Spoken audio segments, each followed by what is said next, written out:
আমি টাইমলি আসতে পারতাম, সব দোষ আপুর। আমি কেন কি করব? কারণ এই ঢাকা শহরে আপু যেদিকে যায় সেদিকে জ্যাম লাগে। ও ঢাকাতে জ্যাম শুধু তোমারই কারণ। একদম। Thank you. হ্যাঁ আচ্ছা আপু, এই যে ঢাকা শহরে জ্যাম লাগে, এটা একটা কমন ঘটনা, প্রত্যেকটা দিন জ্যাম লেগেই থাকে।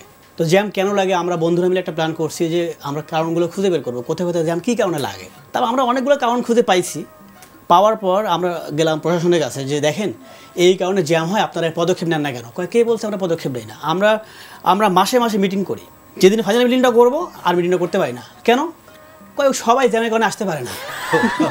ওকে তা এই শহরে আমার একটা বন্ধু আছে, আসলে ও সবসময় পরিষ্কার পরিচ্ছন্ন থাকে, একদম ক্লিন শেভে থাকে সবসময়। তো রিসেন্টলি দেখলাম যে তার চুল গোপ দাড়ি বড় হয়ে গেছে।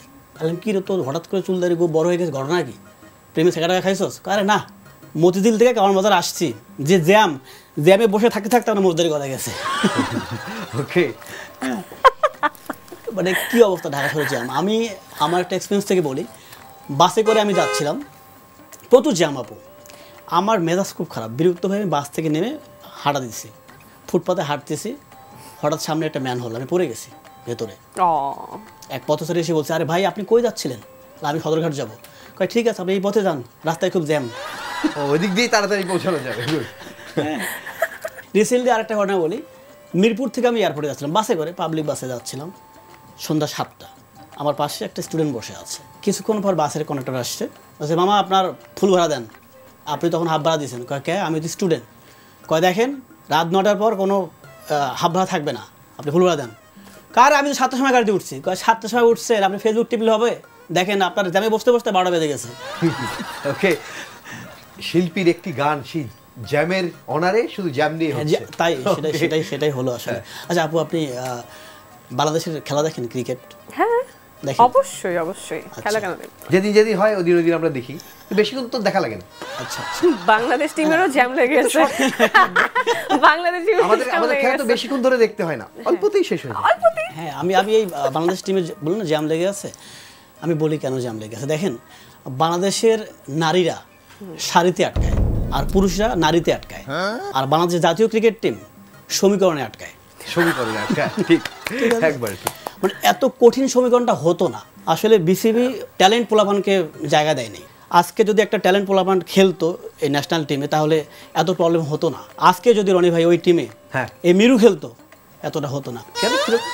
আরে ভাই আমি টানা 10 বছর ক্যাপ্টেন্সি করছি ক্রিকেটে। হ্যাঁ বলো কি? 10 বছর ক্যাপ্টেন ছিলাম আপু, 10 বছর, ক্লাস 6 to 10 পর্যন্ত আমার ক্যাপ্টেন। 6 to 10 10 বছর? হ্যাঁ 6 to 10 10 বছর? 6 to 10 তো 5 বছর। তো 5 বছর ছিলাম আমি ক্যাপ্টেন, পাড়ার ক্যাপ্টেন, কারণ ওই সময় ব্যাট বল আমার কেনা ছিল।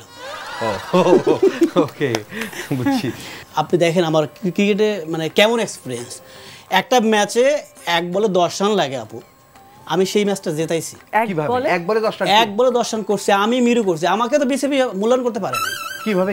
হ্যাঁ যে 10 রান করছে বলেই তো মূল্যায়ন করতে পারে না। 1 বলে 10 রান কিভাবে?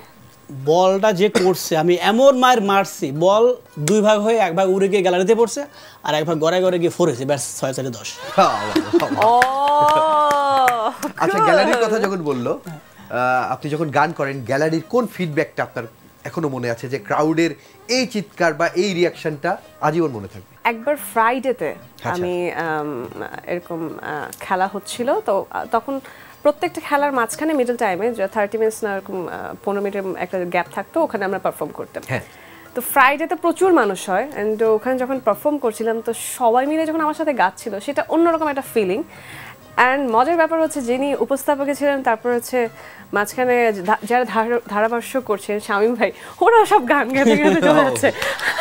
এইগুলো খুবই ফান ছিল। দেখেন আমি এই ঢাকা শহরে আমি নিজে ব্যাচেলর, আমি জানি না রনি ভাই জানে বিষয়টা, যে আমরা ভাড়া বাসায় থাকি। এই ঢাকা শহরে ভাড়া বাসা নিয়ে অনেক মানে আমার ভোগান্তির শিকার হতে হয়েছে, বিশেষ করে ব্যাচেলররা।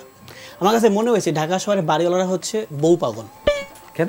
হ্যাঁ মানে বাসা ভাড়া করতে গেলে বলে কি আপনার বউ আছে, আচ্ছা জিজ্ঞেস করে। আপু বিশ্বাস করেন আমি একদিন এক বাড়িওয়ালাকে বলে ফেলছি যে আঙ্কেল জি আমার বউ নেই, আমি বিয়ে করবো, মেয়ে খুঁজতেছি, আপনার মেয়ে আছে? ভালো ছিল, হ্যাঁ ভালো ছিল, ওখানে হয়ে যাবে। তো সেখানে আমাকে আর বাসা ভাড়া দেয়নি, পরে বাধ্য হয়ে আমি আর একটা বাসার সামনে গেলাম, মালিককে বললাম যে আঙ্কেল আমি ঠিক আছে, আমি সত্যি বলছি আমি বিয়ে করছি, আমার বউ আছে, আমি যেদিন বাসায় উঠবো আমি বউ নিয়ে উঠবো। তো মালিক বিশ্বাস করছে, আমাকে বাসাটা ভাড়া দিচ্ছে, ওটা 7 দিন হয়েছে, আমি বউ ম্যানেজ করতে পারিনি। ওকে, তারপর এই প্রোগ্রামে আসছো নাকি? না না, তারপর মালিক আসছে, কি ব্যাপার মিরু, আপনার বউ কোথায়? বউ ছাড়া তো এই বাসায় থাকা যাবে না। আঙ্কেল কালকে আসবে, আজকে আসতে পারতো, কিন্তু বিদেশ শুনে জ্যামে আটকায় আছে। জ্যাম, ওকে, আবার সেই আবার সে ঘুরে ফিরে। ওকে, হ্যাঁ, কেমন লাগলো মিষ্টিগুলো? আমার কাছে খুবই খুবই জোশ লেগেছে। Thank you so much. জ্যামে আটকে থাকা মিষ্টি শেষ পর্যন্ত যে আমাদের